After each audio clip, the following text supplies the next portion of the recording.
Our knowledge about assembling and disassembling system unit. Before we start, we're going to discuss our objectives. First, bago po tayo magsimulang magbaklas, ay kailangan natin i-apply ang OHS, o ang tinatawag na Occupational Health and Safety. Kailangan wala tayong anumang metal sa katawan, gaya ng dulo at singsing, sapagkat maaari itong makasalaban sa ating gagawin magbabaklas. 2.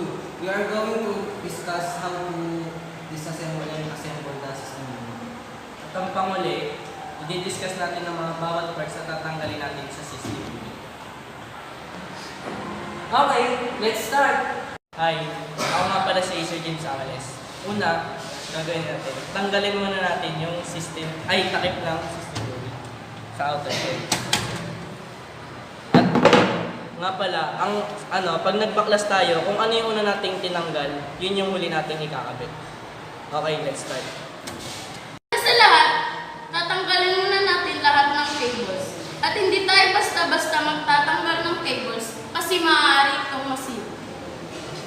So ngayon, simulan na natin ang pagtanggal ng cables. Kailangan, dahan-dahan natin itong tatanggalin hanggang sa matanggal siya. Pindutin ng lock at dahan-dahan nating tanggalin ito.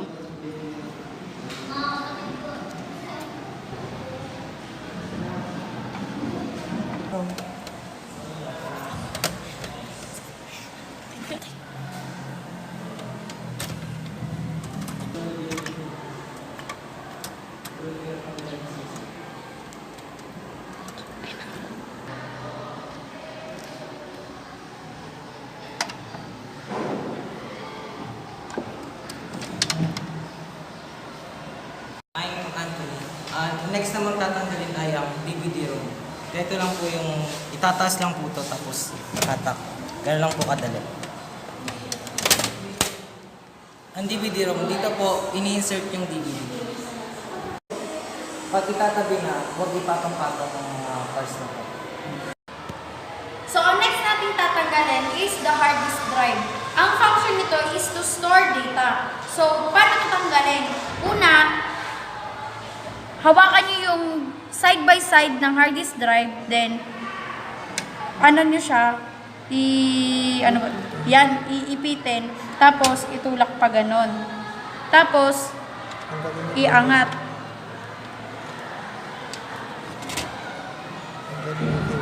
Tapos tanggalin yung mga peripherals, tapos peripherals.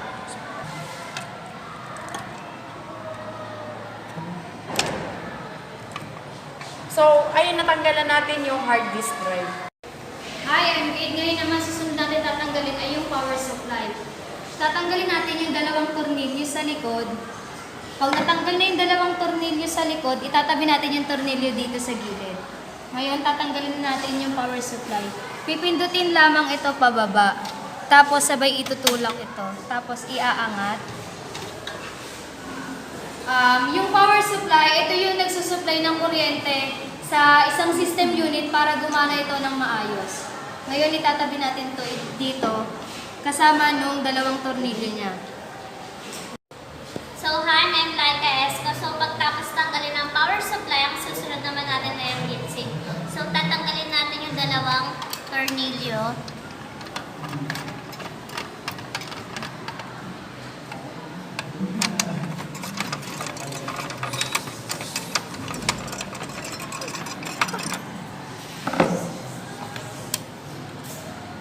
Ang susunod naman natin. So, ayan. So, ayan, ito yung heat sink. So, ito siya yung nag-absorb ng init ng processor. Siya rin yung nagre-release ng init ng processor para maiwasan ang pag-overheat. Hi, I'm Noriel Barbosa. Ngayon naman po ay tatanggalin natin ang IDE. Tatanggalin muna natin yan, hihilahin natin. At tatanggalin natin ang tornilyo.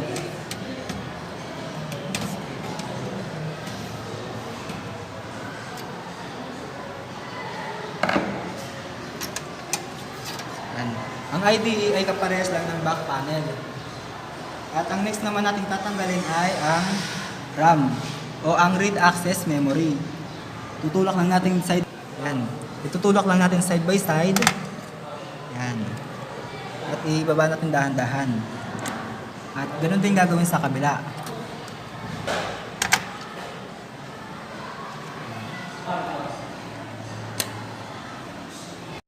Ang RAM po ang nag-i-store po ng data.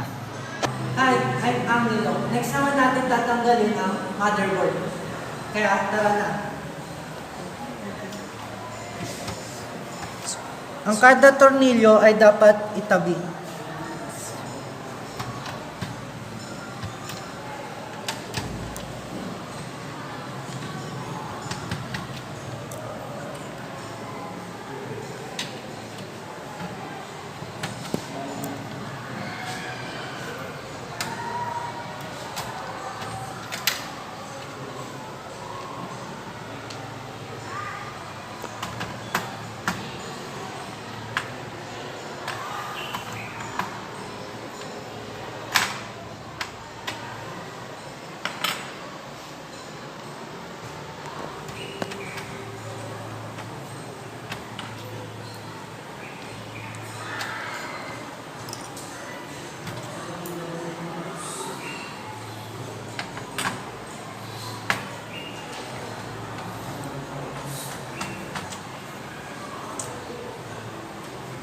Ayan na, natanggal na lahat na natin yung tornilyo. Next, tatanggalin na natin yung motherboard. Dahan-dahan lamang. Kasi maaaring masira yung motherboard.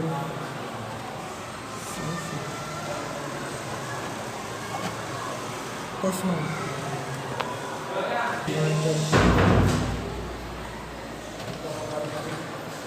Ayan na. Always tandaan, bawal hawakan ito sa likod. Baka pag hinawakan natin, may mabali. Pag nabali yung isa na yon,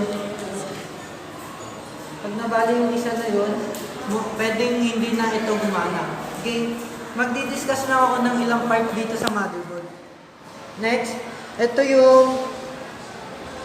ang south bridge. At dito naman itong part na to, ang north bridge. At ito yung processor, ang processor ay nasa loob. At dito naman yung memory slot. Next naman, ito yung 22, 24 pin. Tapos next naman, ito naman nakikita nyo itong bilog na ito yung transistor. Tapos yung nakikita nyo box na maliliit, yun yung resistor. At ito naman yung malalaking bilog na to, itong bilog na tong malalaki, ito yung capacitor. Okay? At ang last naman, ang back panel. Ang back panel ay madaming uri ng port. Ang parallel port, serial port, VGA port, at USB port, Ethernet port, at audio port. Yun, syempre, ako nga pala si Russell PK dito sa mga. Yan. Syempre, natanggalin naman natin ngayon ang ating exhaust fan or CPU fan. Yan.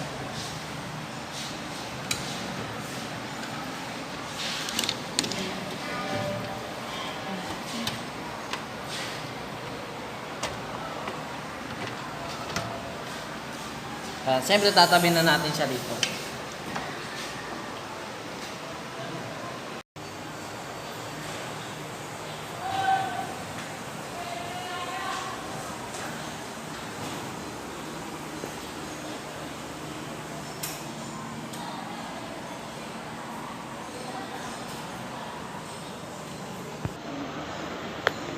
Yun, syempre ngayon, nagbabalik ulit ako. Ako nga pala si Russell B. Guzman. Syempre, andito ako para buuin ang ating system unit. Una natin ibabalik ang CPU pad. Ang next naman ang motherboard.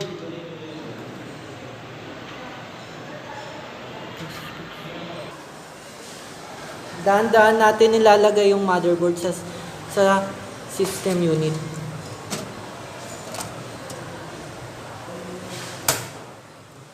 Man, ay ibalik na natin lahat ng tornilyo.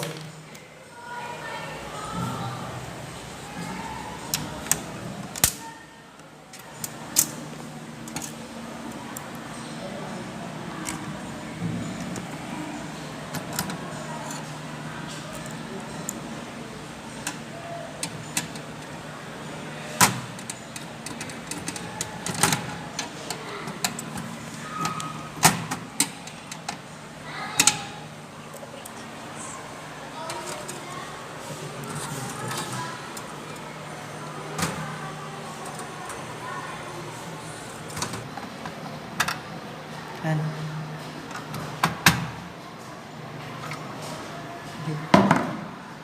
Hindi, wait lang. Next naman natin ang memory o yung tinatawag nating RAM. Ididiin lang natin at kung saan na itong malalak.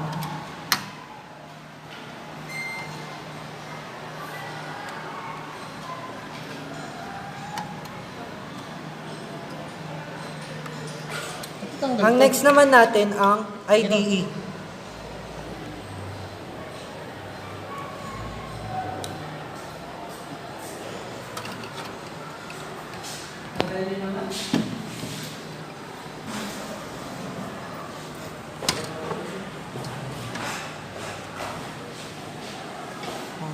Sama ko ng taliri ko.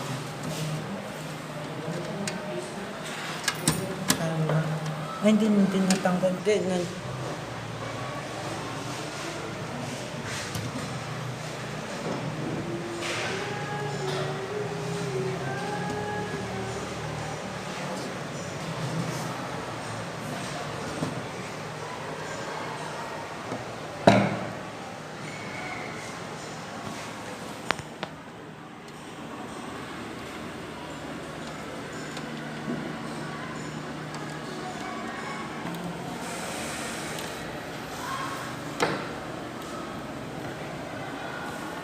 Next naman natin ang sensor.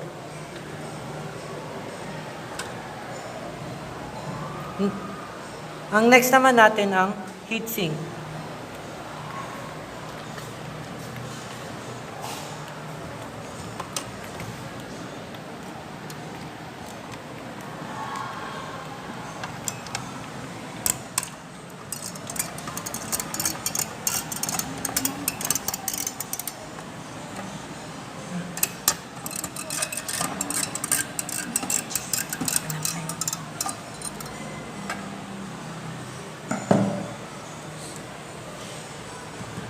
And next naman ang power supply.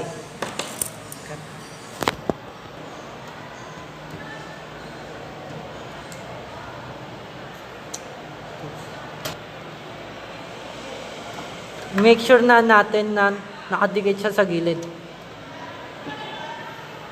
So, lalagay na natin yung tornilyo sa likod.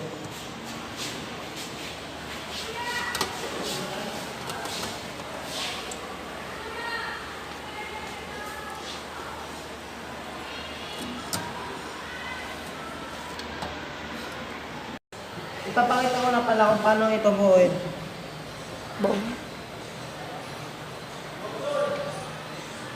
Una, ikakabit natin yung SATA. Next naman, ikakabit yung cable dun sa power supply. Na galing pala sa power supply rather. So, ilalagay na natin sa system unit.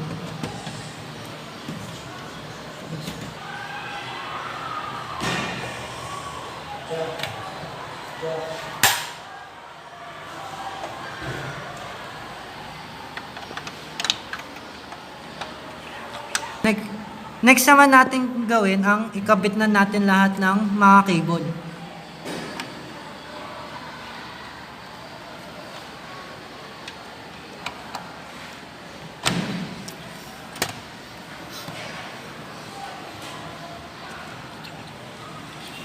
Kaya natin kinakabit ito dahil pag nilagay na natin yung DVD-ROM, mahihirapan na tayo ilagay. Next naman natin ang DVD-ROM.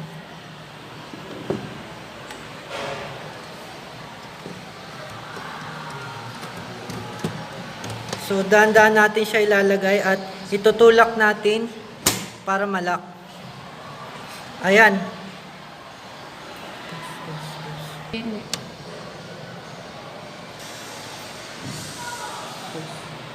Ang last natin gawin, ibalik na natin ang outer shell. Una, iano muna natin yung ilalim. At pagkatapos, hahatain na natin yung pinaalak. Ayan na.